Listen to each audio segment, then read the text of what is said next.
이게 대충 뭐 홉스의 연보에서 확인할 수 있는 그런 정도의 내용이고요. 하나만 더 앞질러 얘기하면 홉스는 1641년에서 아까 거의 제가 연표가 있어서 따로 적지는 않았는데요. 1588년에서 1679년까지가 홉스가 살았는데요. 이 1641년에서 1652년까지 영국에서는 의회파하고 왕당파하고 나누어져서 여러분 아시는 것처럼 뭐 크로멜 나오고 옛날에는 뭐 청교도 혁명이라고 부르는 이제 그 내전이 일어났습니다.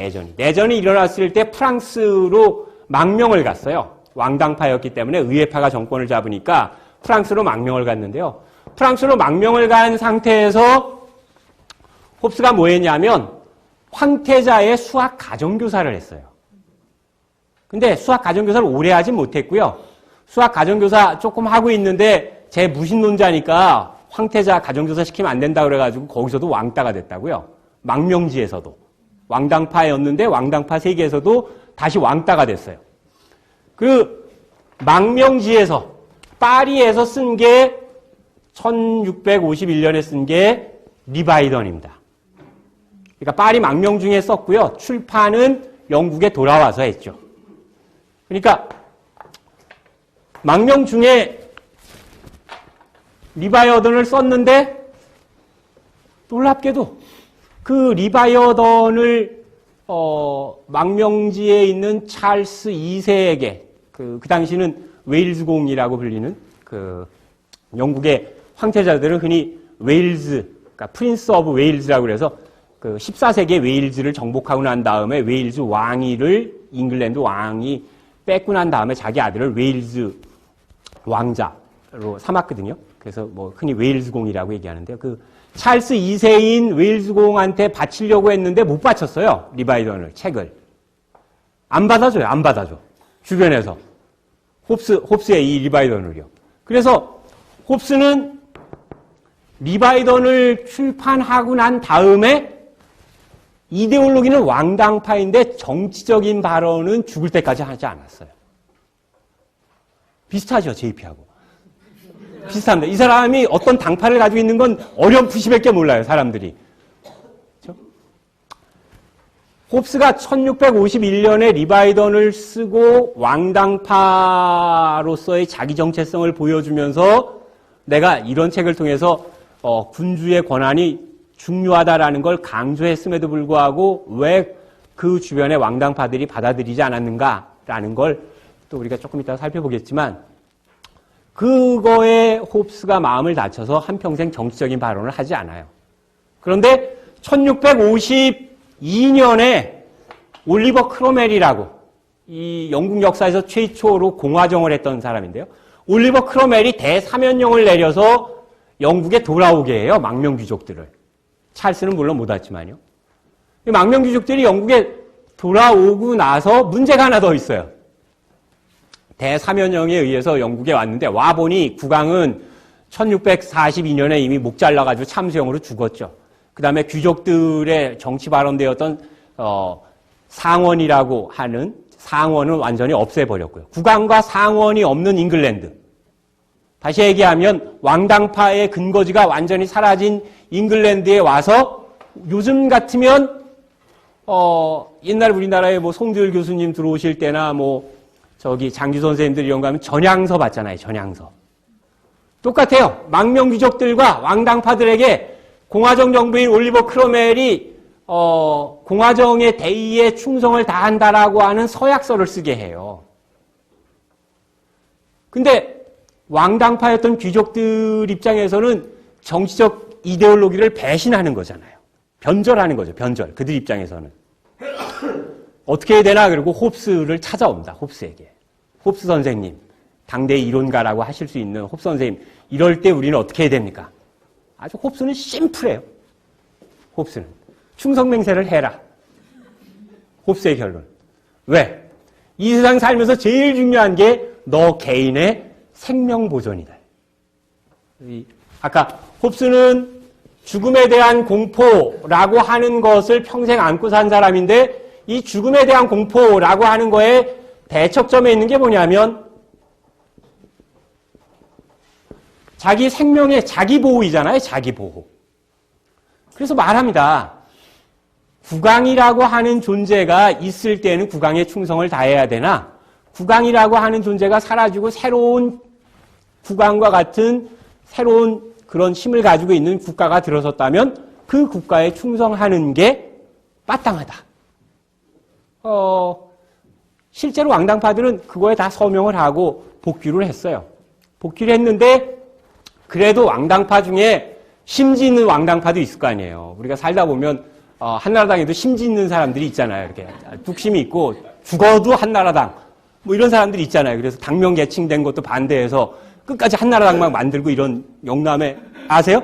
영남에 한나라당이 있습니다. 영남에 아직도 제외 동포들 투표할 때 그래서 한나라당이 1등 할지도 모른다 뭐 그런 뉴스 나왔었어요. 새누리당인 줄 모르고 한나라당 8번인데 그거 찍는다고 이런 사람도 있어요. 왕당파들 입장에서는 홉스 이놈은 진짜 왕당파도 아닌 거예요. 그렇죠? 이게 뭐 목숨을 아무리 그 왕당파의 이념이 뭐 후대에 와서는 별 볼이 없다고 하더라도 그 당대에는 그 왕당파 이념이 이렇게 나쁘다고 생각하지 않았었는데요. 요컨대 1652년에 돌아와서 홉스는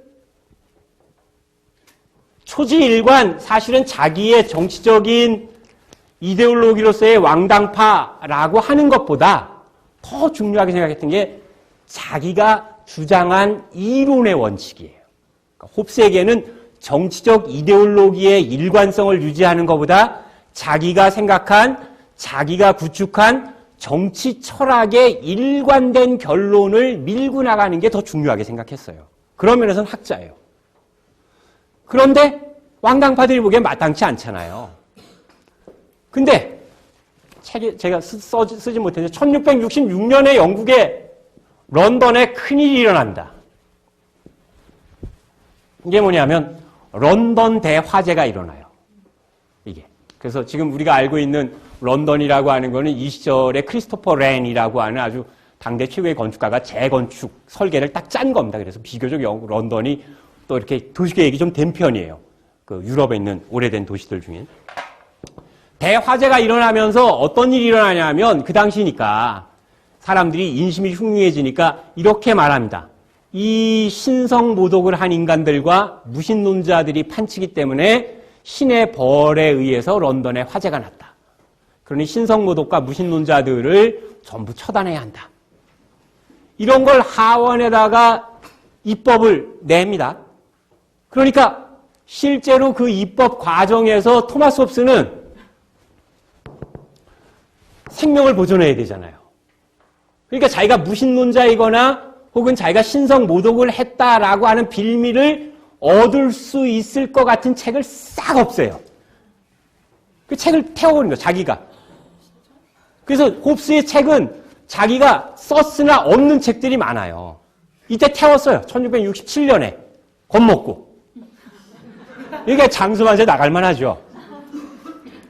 그리고 실제로는 1683년에 홉스의 책은 금서로 지정됩니다. 이 금서로 지정되는 이유가 요거에 이 1688년에 뭐 명예혁명이라고 그래서 이제 영국의 최초로 이렇게 왕은 존재하기는 않아 통치하지 않는다 뭐 이런 식의 이제 그 입헌군주정으로 변하게 되는 시점 전인데요. 이 1683년에 금서로 지정이 돼요. 리바이던이요. 근데 그 금서로 지정되는 장면을 이 홉스의 친구 중에 존 오브리라고 하는 사람이 이제 홉스 옆에 있는 친구로 홉스의 쭉 행적을 적은 기록을 남겼는데요. 존 오브리의 말에 의하면 1683년에 옥스포드의 대학 교수 250명이 모여서 찬송가를 부르면서 리바이던을 장작더미에 던져 넣으면서 경건한 의식으로 금서로 처리했다는 거예요. 물론 홉스는 죽었지만요. 이 홉스의 개인 생애를 통해서 확인할 수 있는 거 이제 하나만 말씀드리고 그 시대 배경을 넘어갑니다. 첫 번째는 홉스는 정치적으로 왕당파라고 하는 이데올로기를 가지고 있지만 정치적인 이데올로기는 사실 홉스가 가지고 있는 이론적 일관성보다는 덜 중요했어요. 오죽하면 절대 군주가 누구이냐가 중요한 게 아니라 절대 군주가 가지고 올 수 있는 안정이 중요하다는 거예요. 그게 찰스 1세냐, 찰스 2세냐, 크로멜이냐 이건 안 중요하고요. 사회의 질서와 안정을 가져올 수 있는 권력이 있느냐 없느냐가 중요하다는 거죠. 그걸 조금만 더 연장해서 보면 국왕이라고 하는 개인의 인격적 존재와 국가의 질서라고 하는 건 다르다는 거예요. 그렇겠죠? 한 국왕이, 특정한 국왕이 있어야 국가가 돌아가는 게 아니라 국왕이라고 하는 제도가 있어서 국가의 질서만 잡히면 된다라고 보는 거죠. 그러니까 실제로 찰스 2세가 왕이 돼야 한다라고 강력하게 주장한 사람들은 홉스가 마땅치 않아요. 왜 그럴 수 있잖아요. 우리가 그러니까 이를테면 뭐 K가 대통령이 돼야 된다 이런 경기도민이 있을 수 있잖아요. 그러면 이제 이 경기도민 입장에서는 이 사람이 대통령이 돼야 된다라고 생각하는데 당은 새나라 당이잖아요. 그럴 수 있죠. 그러니까 새나라 당이라고 하는 거 안에서도 누가 돼야 된다라고 개인적으로 미룰 수 있죠. 근데 홉스는 그런 게 없다는 거예요. 특정한 개인이 아니라 이를테면 집권할 수 있는 메커니즘, 집권을 할 수 있는 힘, 그게 중요하다라고 보는 거죠. 자, 이제 두 번째로 홉스가 살았던 시대를 잠깐만 보시면 이 홉스가 살았던 시대는 제가 아주 좋아하는 시대입니다. 개인적으로 가서 살고 싶지는 않은데요. 하여간 굉장히 매력적인 시대예요. 보시면 1679년이니까 1518년까지의 대학 입학하기 전이니까 이 홉스는 전형적으로 거의 17세기를 살은 사람입니다. 17세기. 17세기 인물이거든요. 근데 역사학에서요. 잘 생각해 보면 서양의 17세기는 별게 없어요. 15세기쯤 오면 다 아시는 것처럼 이탈리아의 르네상스가 있습니다. 16세기 오게 되면 1517년에 루터의 뷰텐베르그 성문에다가 95개조 반망 붙인 이후로 종교개혁이라는 게 있습니다. 17세기 건너뛰고 18세기 가면 계몽사상이 있고 프랑스 혁명이 있고요. 19세기 가게 되면 산업혁명이 있고 노동운동이 있고 사회주의가 있고 20세기는 우리가 살고 있는 현대니까 20세기가 있잖아요. 17세기는 별게 없어요. 근데 17세기를 연구하는 역사가들도 있었을 거 아니에요. 그렇죠? 그래서 한 80년 전쯤에 17세기를 연구하는 역사가들이 주변에 보니까 자기네들이 약간 불리해요. 15세기 연구하는 역사가들은 르네상스가 있다고 15세기에 대해서 이렇게 힘을 받고 16세기는 종교개혁이 있는 시대를 내가 나름대로 중요한 시대를 연구한다는 자부심이 있고 18세기, 20세기 다 있단 말이에요. 근데 17세기는 별다른 사건이 없어요. 그래서 이게 자부심이 안 생겨요. 그래서 이 사람들이 궁리를 했어요. 몇 사람이 모여서. 특별한 사건이 없는 17세기를 어떻게 할 건가? 그래서 이 사람들이 생각한 게 17세기 자체를 사건으로 만들었어요. 그래서 이 17세기 자체를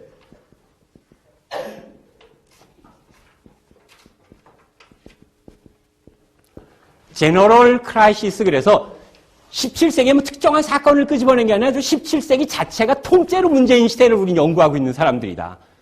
니네는 특정 사건을 얘기하지만 우리는 한 센츄리를 통째로 연구하니까 우리가 얼마나 통이 크고 우리가 얼마나 중요한 주제를 연구하는지 좀 알아다오.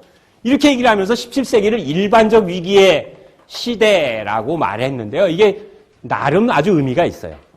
왜냐하면 이 17세기는 하늘로 올라가면 저 천상에 있는 우주의 질서에서부터 땅에 살고 있는 아주 미천한 한 개인의 지위에 이르기까지 지구를 포함한 우주의 위상과 지구 안에 살고 있는 가장 미천한 한 개인의 개인사적인 지위 혹은 위상에 이르기까지 모든 분야에서 총체적으로 변화가 일어나는 시기예요. 그 변화는 혼란이라는 이름으로 이야기할 수 있는데요. 종교적으로 캐톨릭은 힘이 약화되었지만 아직까지 이 17세기의 전반부에는 1618년부터 1648년까지 30년간 종교전쟁이라는 걸 했어요. 네덜란드 왕위 계승 전쟁이라고 하지만 그게 결국은 캐톨릭이냐 개신교냐라고 해서 누가 왕위를 계승하느냐에 따라서 세력이 변하기 때문에 캐톨릭 국가들은 캐톨릭 세력을, 개신교는 개신교를 막 밀어서 30년을 싸웠거든요. 그러니까 종교적으로도 캐톨릭과 프로테스탄트는 어느 쪽이 더 우세하다라고 좌웅이 판가름 내어지지 않았어요. 그 다음에 봉건제도가 망해가고 있긴 하지만 봉건적 귀족들의 특권과 잔재와 여러 가지 수탈적 구조는 남아있고, 또 지난번에 봤던 토마스 모어식의 상업자본은 상업자본대로 자본가들은 또 성장하고 있고 군주들은 군주들대로 자기 이익을 관철하려고 하고, 종교적으로 신구교의 대립, 정치적으로 사라져가는 봉건 귀족의 힘이 아직 남아있고 군주들의 힘은 아직 국민국가를 만들 정도의 힘은 못 가지고 있고, 상업 자본가들의 힘도 한 나라의 주도 세력이 되기에는 아직 미약한 정도였었고요. 게다가 사고방식에 있어서도 낡은 프톨레미우스적인 가치관, 우주관과 코페르니쿠스적인 우주관이 여전히 갈등하고 있었어요. 잘 아시는 것처럼 갈릴레오가 재판받고 나와가지고 혼자서 중얼거렸다는 거 아니에요. 그래도 지구는 돌고 있다. 자기가 자기의 과학적 신념을 부인했지만. 그러니까 17세기라고 하는 이 시기는 유럽 전역에서 놓고 보면, 제가 거기 주에다가 조금 자세하게 붙여놨습니다. 48쪽에 주에다 붙여놓은 것처럼 종교적, 정치적, 사회적으로는 기근, 역병, 전쟁 이런 게 만연했고요. 따라서 이 시기를 살았던 사람들은 모두가 다 하나를 앙망하고 있었어요. 그게 뭐냐면 하루속히 정치적으로, 종교적으로, 사상적으로 일상생활에서 혼란이 종식되고 질서가 자리 잡히기를 기대하고 있었다고요. 그러니까 17세기를 움직인 사람들의 머릿속에 들어있는 가장 중요한 것은 우주의 질서가 바로 잡혀야 한다. 그 다음에 종교의 권위가 바로 잡혀야 한다. 사회의 질서가 바로 잡혀야 한다. 그리고 한 사람 한 사람의 생각이 다르게 자리 잡아야 한다는 거예요. 이 모든 걸 다 압축해서 17세기를 한마디로 이야기하면 17세기는 정치, 종교, 사회, 문화에서 일어나고 있는 무수히 많은 힘의 충돌이 일어나는 시기였었거든요. 힘의 충돌. 그러니까 17세기 사상가들은 딱 고민한 게 뭐냐면 이 혼란스러운 세계에 질서를 세울 수 있는 확실한 질서란 무엇이냐예요. 그래서 데카르트가 고민한 게 그거잖아요.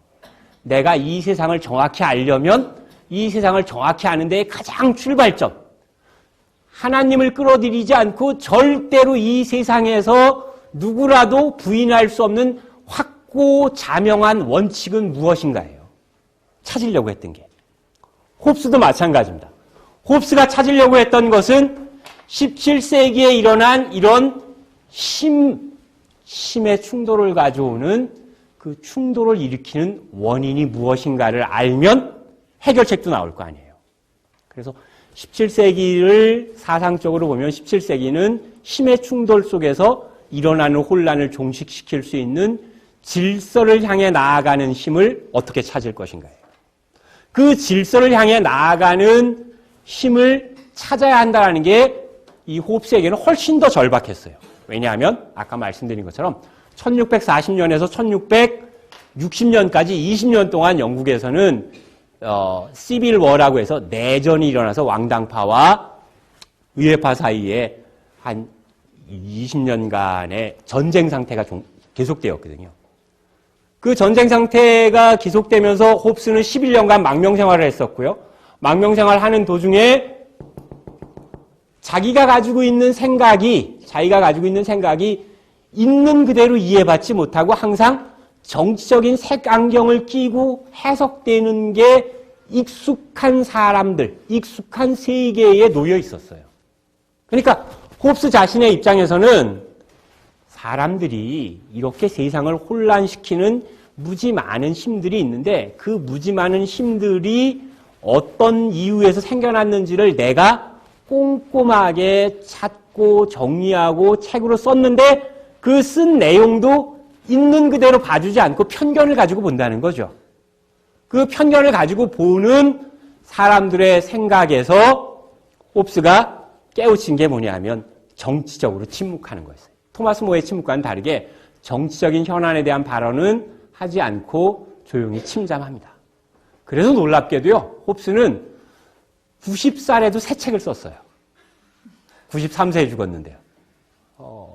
저 같은 이 B급 학자들은 이런 홉스를 좋아하죠.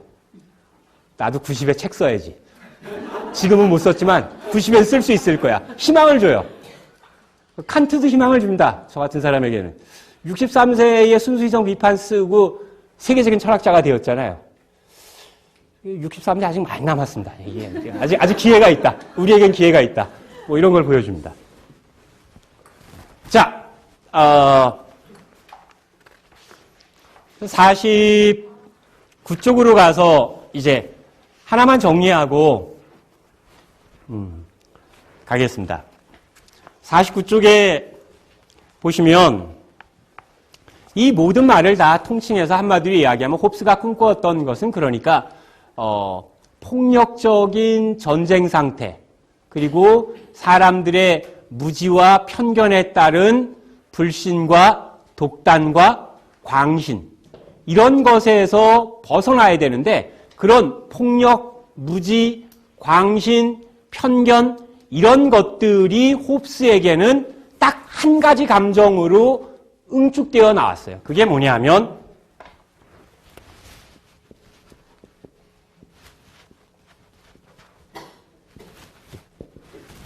폭력적인 죽음에 따라서 비명 행사할 수 있다라고 하는 두려움이에요. 두려움. 그런 폭력적인 죽음으로 비명 행사할 수도 있다라고 하는 것이 인간의 운명이라면 그런 비명 행사할 수 있는 비참하고 괴롭고 잔인하고 단명할 수밖에 없는 인간의 삶을 바로잡을 수 있는 길은 없는가? 이게 홉스가 살면서 찾으려고 했던 평생의 화두입니다. 아주 더 한마디로 얘기하면 공포를 극복하고 자기의 안전과 생명을 지킬 수 있는 평화를 어떻게 달성할 것인가.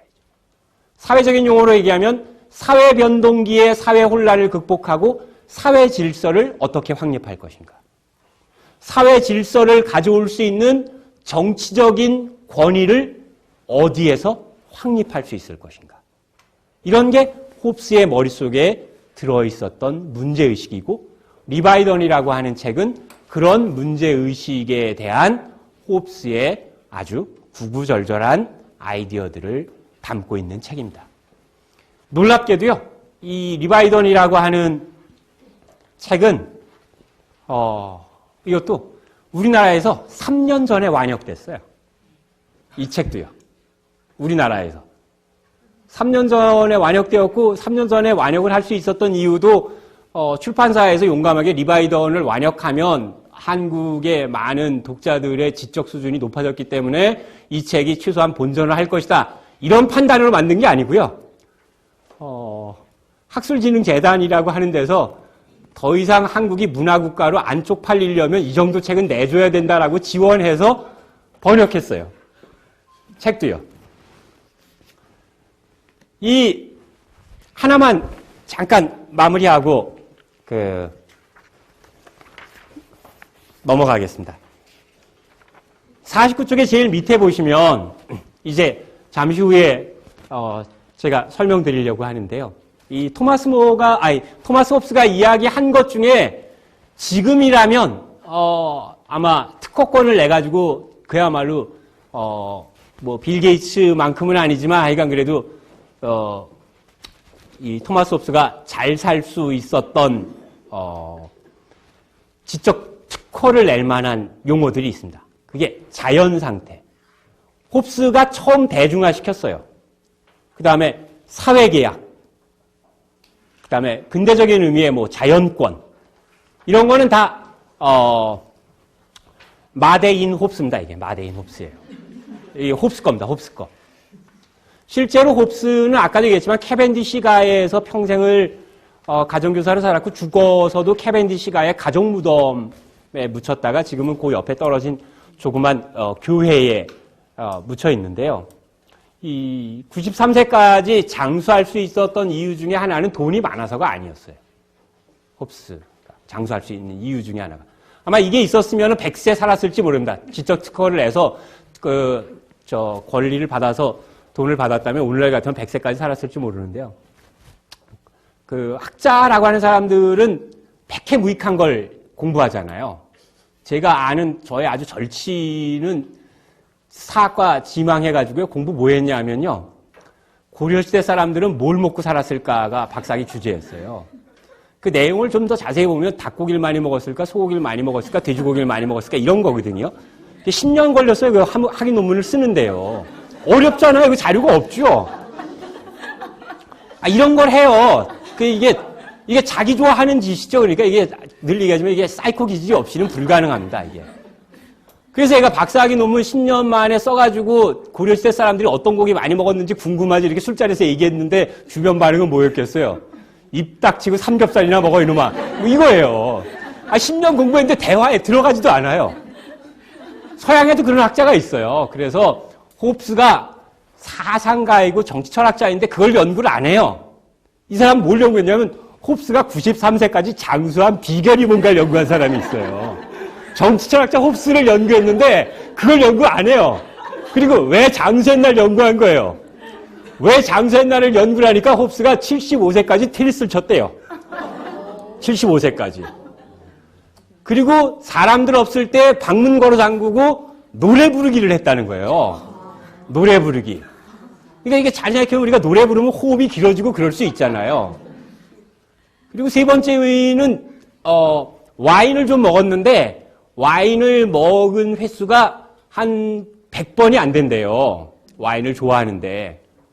이게 100번이면 1년에 2번 꼴이에요. 나이 먹고 술 먹은 걸로 치면. 술 적게 먹어야 한다는 거고. 제일 마지막으로 그 조사한 사람이 준 팁은 뭐였냐 하면 이 사람이 발 마사지를 좋아했대요. 발 마사지. 이게 어디가 좋아할까요? 이런 얘기 하면, 그런 얘기 하는 데 가서 이런 정보를 주고 강연을 나한테 달라고 그래야 되는데, 이 홉스가 실제로 장수한 것만큼 홉스는 정치 철학계에서도 장수하는 사람이에요. 우리가 살펴보겠지만 홉스가 흔히 절대군주를 지지했다고 그래서 아주 가볍게 취급합니다. 로크의 칼을 꺼내서 홉스를 싹 베어버리고 금방 가요. 하지만 절대 홉스는 만만한 사람이 아닙니다. 이제 조금 있다가 홉스가 얘기한 자연상태, 사회계약, 자연권 이런 개념들이 왜 홉스로 하여금 물리적 장수가 아니라 사상적으로 장수하게 만들었는지 살펴보도록 하겠습니다.